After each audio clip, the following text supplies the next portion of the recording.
I'm Jolyn Sawatzky, a therapist passionate about parenting. Today I'll be getting on a call with Andrea Dyck, a fellow therapist, to chat about the Gordon Neufeld approach and attachment theory, how our bonds shape kids' growth. In this brief discussion, we'll touch on Andrea's workshop on March 22nd, where she'll explore the roots of parent-child relationships, common challenges, and how instincts and emotions can support resilience. It's a day of practical insights for parents.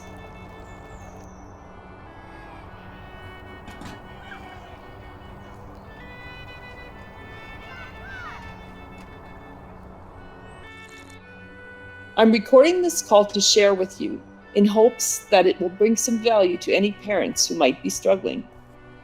So let's get into it.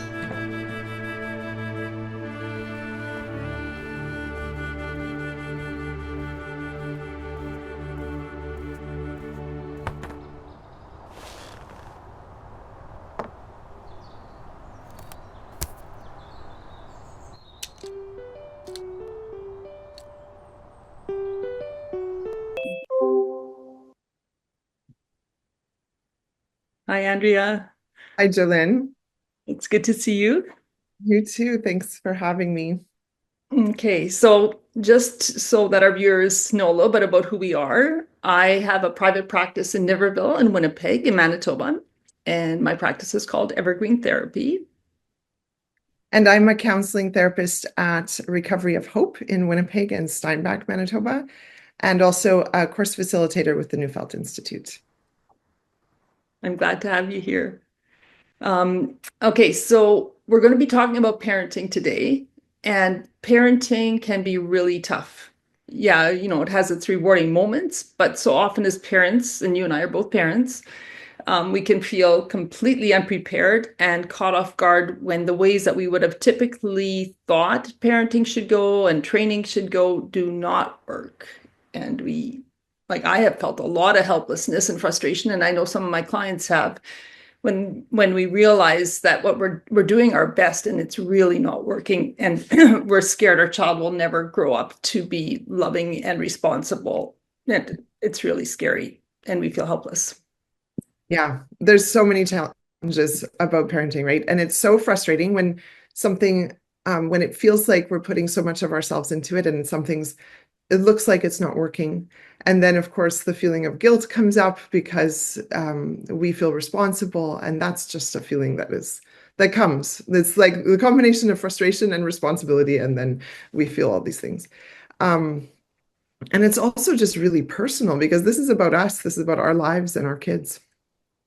Yeah. And then with that sense of responsibility is almost a sense of guilt and maybe judgment. We're wondering what other people are thinking, and other people seem to have it all together. And why can't I pull this off? Mhm. Um, from talking to you before, I understand you've done quite a bit of research into what is most helpful in supporting parents.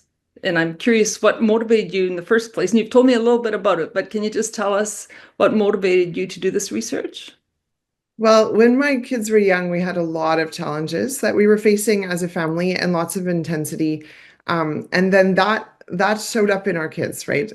Especially I think I was just a mama bear looking for help, looking like what I was doing wasn't working. It was feeling really difficult. And I eventually came to the material of Dr. Gordon Neufeld and the attachment-based developmental approach. And he's done his material is connecting all the research that's out there and helping to make sense of what's going on in our children. And that helped me to see what's going on under the surface instead of just dealing with behaviors and things. What's really happening in my child, and how can I shift and make that? Yeah, just it gave me insight so I could support my kids differently. Hmm. So then it really started to benefit you in a personal way in your home. Yeah. One of the things we gained was just confidence as parents that we were the best bet for our kids, that we really had what they needed, and to come alongside, to have eyes, to come alongside the challenges they were experiencing, knowing better what was going on, and also just trusting the process of being immature people and growing and we grew in understanding, patience for our kids, as well as just we got hope, I guess. That was the biggest thing for me, was hope. Wow. Yeah, so it's kind of a shift from that sense of guilt and hopelessness, and I can't do this, and help, to actually, okay, maybe I am the best bet. Like, could I be the best bet for my kid? Like, even though have so many faults and I have goofed up so many times. Yeah, just so much hope. Hmm. Yeah. Okay, so what would you say would be some practical ideas that you would give parents? Well, I shy a little bit away from giving like general practical ideas because every home is different, every child is different, and we really need to trust the eyes of the parent who's in the home, what's really going on here. Um, but just kind of generally, two big things. One of them is that um, both in the moment and in a bigger way, we work in the context of relationship. We assume as parents that we have a relationship with our children and they have a relationship with us, but we do need that relationship to be engaged and to know that the children are experiencing it as that safe place. And Dr. Neufeld talks about our attachment with our child, their attachment to us being the womb of maturation, just like when before they're born, they're in the womb, they get everything they need, they're developing. When they're out of the womb, when, as children, they need this relationship to be what helps them grow, and that's what helps them mature and become what they need to be. But it also needs to be engaged moment to moment. And like we don't think of this. We think we've got a relationship, but Gordon talks about collect before you direct is just one of those things. Are they like he talks about collecting the eyes, the smile, and the nod, like eye contact. Is there a smile? Are we connected in this moment before we're trying to like go to work and ask them to do things? And it seems So like, Andrea, can I yeah, just interrupt you a little bit? So this idea of collect before you direct, is that what you said? yeah. Okay, so what would that, can you just say what would that look like practically? So my kids are having like a big meltdown, or we're just not getting ready for the bus, or like we don't Right. have a lot of time. For one thing, time is of the essence. And I'm not sure if you could just explain a little more what you mean with collect before I you. think the trick about giving an idea, like when we're having a meltdown, this is not the moment for this, right? Like in the meltdown, we're just trying to keep everybody safe.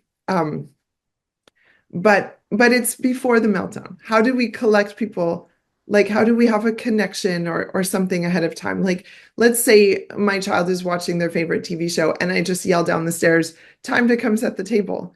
This is not going to get a great response. It wouldn't get a great response with an adult. I wouldn't come up to you on the sidewalk and say, Jolyn, do this for me. No, I would naturally like, hey, how are you doing? Like, is there any chance you could help me with this? We would be making eye contact. We would be smiling. We would talk about the weather first, so we both know that we agree on something. And then we would think about trying to get something happening. It's just instinctual. And so we need to not assume that our kids can override those instincts. We don't want them to listen to people overly easily. We want them to be able to feel connected before they do something for someone. Wow. So I'm almost thinking that as parents, we almost take our kids for granted, and they're kind of, almost in the way of our goals. And yet we want them to mature and all of this, but we almost forget to treat them as we would treat our friends. And there's so many instincts in us that are meant to keep us safe, meant to keep us connected, and yeah, to work with those instead of kind of against them. Okay. Okay. So then the collect before you direct would not be something that you would necessarily implement in the middle of a big tantrum. That's I not so mean, much the you point. can It's more try, a but preventative. yeah, yeah, you can try, but it's going to take a while in a tantrum to collect them, right? There, you're just coming along and supporting them until, yeah. I mean, if you were having a tantrum, if you were standing and weeping on the sidewalk, I wouldn't come up to you and say, hey, could you get me my groceries, please? Like, it's That's not true. gonna happen, right? That's Yeah, a really good analogy. I really like that. yeah. I guess part of it is to really believe that our children, even though they're young, like that their inner world really has something going on, and to really respect that. And that's my second piece, is to just really be curious. Like, what's going on in my child right now? What's happening? Where are their instincts moving them? what's the base emotion, and to trust that those things are real. Like our children aren't blank slates that we just have to fill with our stuff. They actually are people with that have this amazing design. There's all these instincts built into them, but to come alongside that instead of working against it. Hmm. Yeah. Yeah, so this okay, so tell me again what would you say that second, how would you summarize? Be curious, I guess, just like having eyes for our children, right? To look at what's going on with them. Are they frustrated right now?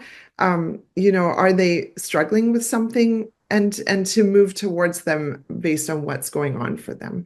Sometimes our a lot of parenting approaches are so much like about consistency in that this is how it always has to happen. But maybe it's a little different where we're really making sense of what's happening in our kids. Hmm. Yeah, so that I'm wondering, like, to truly be curious about my child, I think it entails that I'm also accepting my child. Like I'm kind of coming with the spirit of acceptance rather than of fear and panic. Like if I'm coming with fear and panic and everybody's judging us and what do I do now? And I can't do this anyway, Yeah, I cannot be curious. that's right. Yeah. Just, kids, that warmth, that acceptance that what's happening in them is real and for purpose and that, we can come alongside that and delight in them as people. Hmm. So that does really sound hopeful. And I can see parents kind of feeling a little bit of hope just hearing about that. Have you seen shifts in families? Like, so when parents are kind of making some of those shifts to be more curious and to collect before you direct, like even those two simple things, does that start to create a bit of a shift?